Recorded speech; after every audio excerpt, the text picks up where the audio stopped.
हाँ। हरि ओम।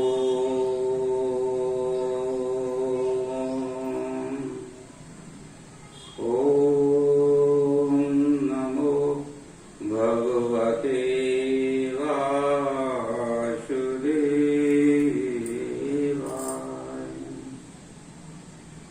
वक्रतुंड महाकाय कोटि सूर्य संप्रभा निर्विघ्नं कुरु मे देव सर्वकार्येषु सर्वदा। वसुदेवसुतं देवं कंसचाणूरमर्दनं देवकी परमानन्दं कृष्णं वन्दे जगद्गुरुं। नारायणं नमस्कृत्य नरं चैव नरोत्तमं देवी सरस्वती व्यासं ततो जयमुदीरये। ततो जयमुदीरये।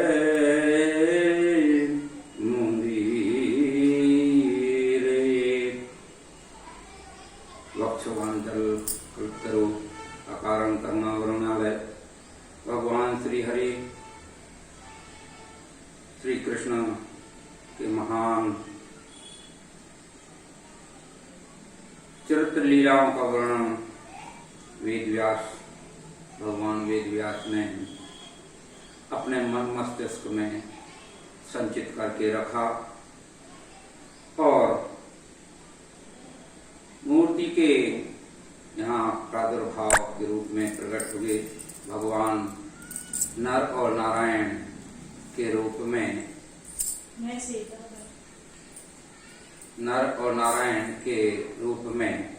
भगवान ने अवतार लिया। इस लोक के कल्याण के लिए बद्रिका आश्रम जहाँ अभी स्थित है, अभी कुछ दिन पूर्व हम सब लोगों ने वहां जाकर दर्शन किए। बद्रिकाश्रम में दोनों ओर जो पर्वत स्थित हैं, नर और नारायण, उन पर्वतों का भी नाम नर और नारायण, उन पर ही भगवान अपने अनन्य सखा अर्जुन के साथ अर्थात नर श्रेष्ठ अर्जुन के साथ में नारायण स्वयं तपस्या थे। लोक के कल्याणार्थ भगवान स्वयं तप करते हैं और ये बताते हैं जनमानस को कि तप माने आत्मशुद्धि का साधन तप, और तप से ही लोक का कल्याण संभव है। वहीं इस महान चरित्र को प्रकट करती हुई माँ सरस्वती देवी प्रकट होती है, जिसे हम सामान्यतः माना गांव कहते हैं। वहां देवी सरस्वती का उद्गम है और वहीं वेद व्यास जी की गुफा है, जिसमें ध्यान में बैठकर ध्यान करते हुए वेद व्यास जी ने महाभारत ग्रंथ की रचना अपने मन मस्तिष्क में की। और जब उसको प्रकट करने का अर्थात लेखन का समय आया, तब उन्होंने विचार किया कि इस विशाल ग्रंथ को लिखने के लिए हमें द्रुत लेखक और बुद्धिमान लेखक की आवश्यकता है। और ध्यान में उन्होंने पाया कि उनके पास में ही विनायक भगवान गणेश जी हैं। उनको आमंत्रित किया और कहा कि गणेश जी, भगवान की शौर्य गाथा का लेखन करना है, यह विरध ग्रंथ है और आप इसको लिखें।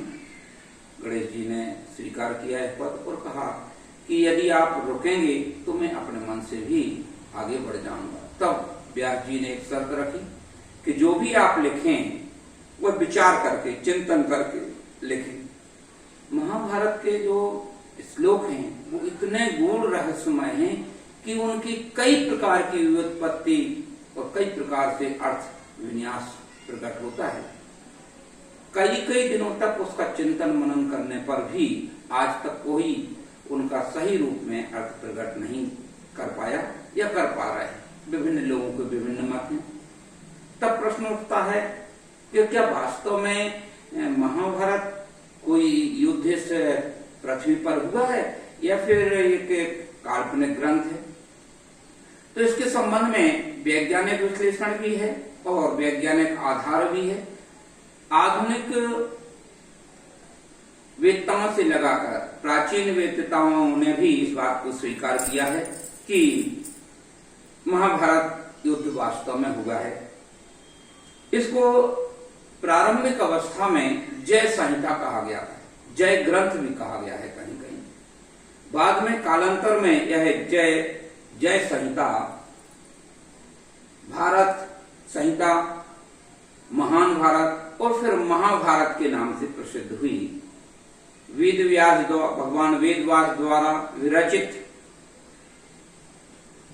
88,000 श्लोक जो प्रारंभिक अवस्था में भगवान वेदव्यास के मन मस्तिष्क में प्रकट हुए, कालांतर में वही 88,000 श्लोक 1,00,000 श्लोकों के रूप में हो गए और एक बृहद ग्रंथ, जो बहुत बड़ा ग्रंथ रचना हुई, वह महाभारत कहलाया।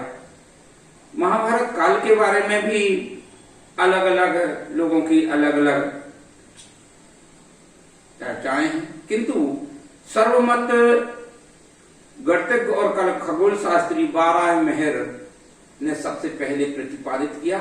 उसका वैज्ञानिक आधार भी बताया, क्योंकि वो खगोल शास्त्री थे, वो गणना के विशेषज्ञ थे, गिनती के विशेषज्ञ थे। तो उन्होंने बताया कि महाभारत का युद्ध का समय ईसा पूर्व 2449 वर्ष पूर्व है। 2449 ईसा पूर्व यह युद्ध हुआ, उन्होंने प्रमाणित किया।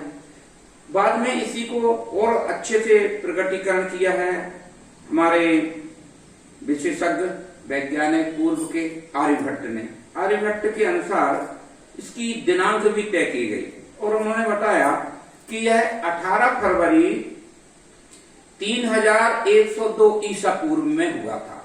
18 फरवरी ईसा पूर्व से 3102 वर्ष पूर्व।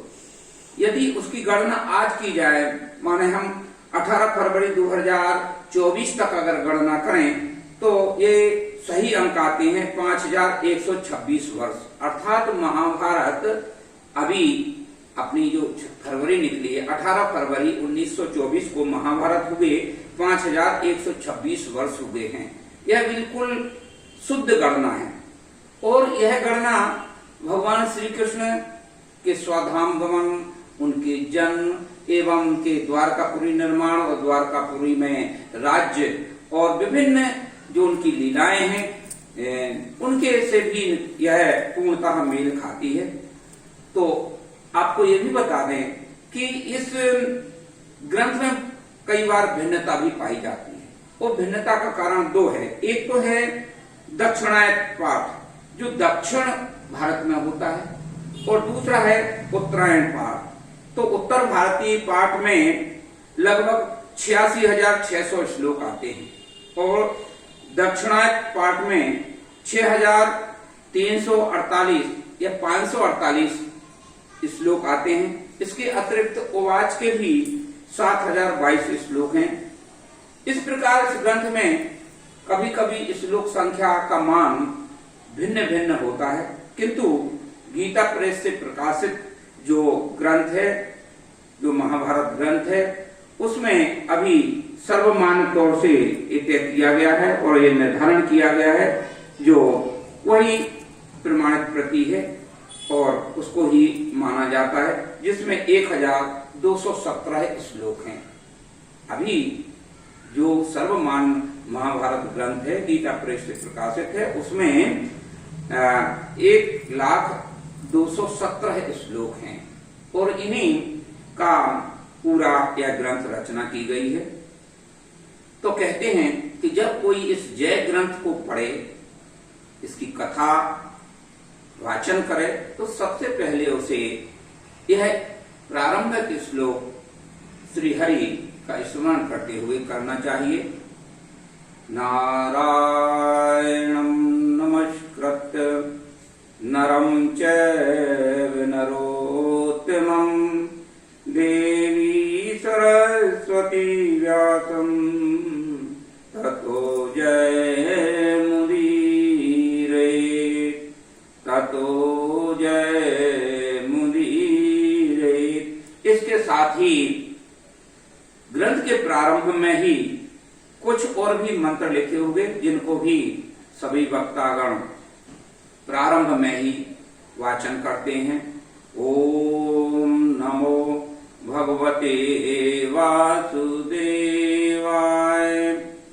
ओम नमो पितामहाय, ओम नमः प्रजापतेभ्यः, ओम नमो कृष्ण द्वैपायनाय, ओम नमो सर्वविघ्न विनाशकेभ्यः। इस प्रकार से इस ग्रंथ का प्रारंभ होता है। इसका प्रारंभिक स्मरण या मंगलाचरण इन सद्वाक्यों से, वेद वाक्यों से प्रारंभ होता है, जिसमें इनकी वंदना की गई है। अब इस ग्रंथ को पृथ्वी पर कौन लाया, कैसे प्रारंभ हुआ, इस बारे में लोमहर्षण पुत्र उग्र श्रवासोति पौराणिको नैमिषारण्ये शौनकाश्यम। शौनकादि ऋषि नैमिषारण्य क्षेत्र में एक सत्र कर रहे हैं। 12 वर्ष का यज्ञ का अनुष्ठान किया गया है जन कल्याण के लिए। देखिए, हमारी संस्कृति विश्व बंधुत्व की संस्कृति है और सदैव से ही भारत भूमि से पूरे विश्व को संदेश जाता रहा। हम सारे विश्व को यह संदेश देते रहे कि सुख, एकता और मानवीय मूल्यों की वृद्धि के साथ संसार में संपूर्ण लोग सर्वे भवन्तु सुखिनः सर्वे सन्तु निरामया, ये पूरे विश्व को संदेश देते हुए शौनकादि ऋषि 12 वर्ष के लिए एक यज्ञ का अनुष्ठान नैमिषारण्य क्षेत्र में करते हैं। नैमिषारण्य क्षेत्र के बारे में भी एक बात प्रसिद्ध है कि 12 पुराण में भगवान ने स्वयं अपने मुख से ये बात कही है और ये बात उन्होंने दानव सेना को संघर्ष करने के बाद में गौरमुख नाम के मुनि को बताई।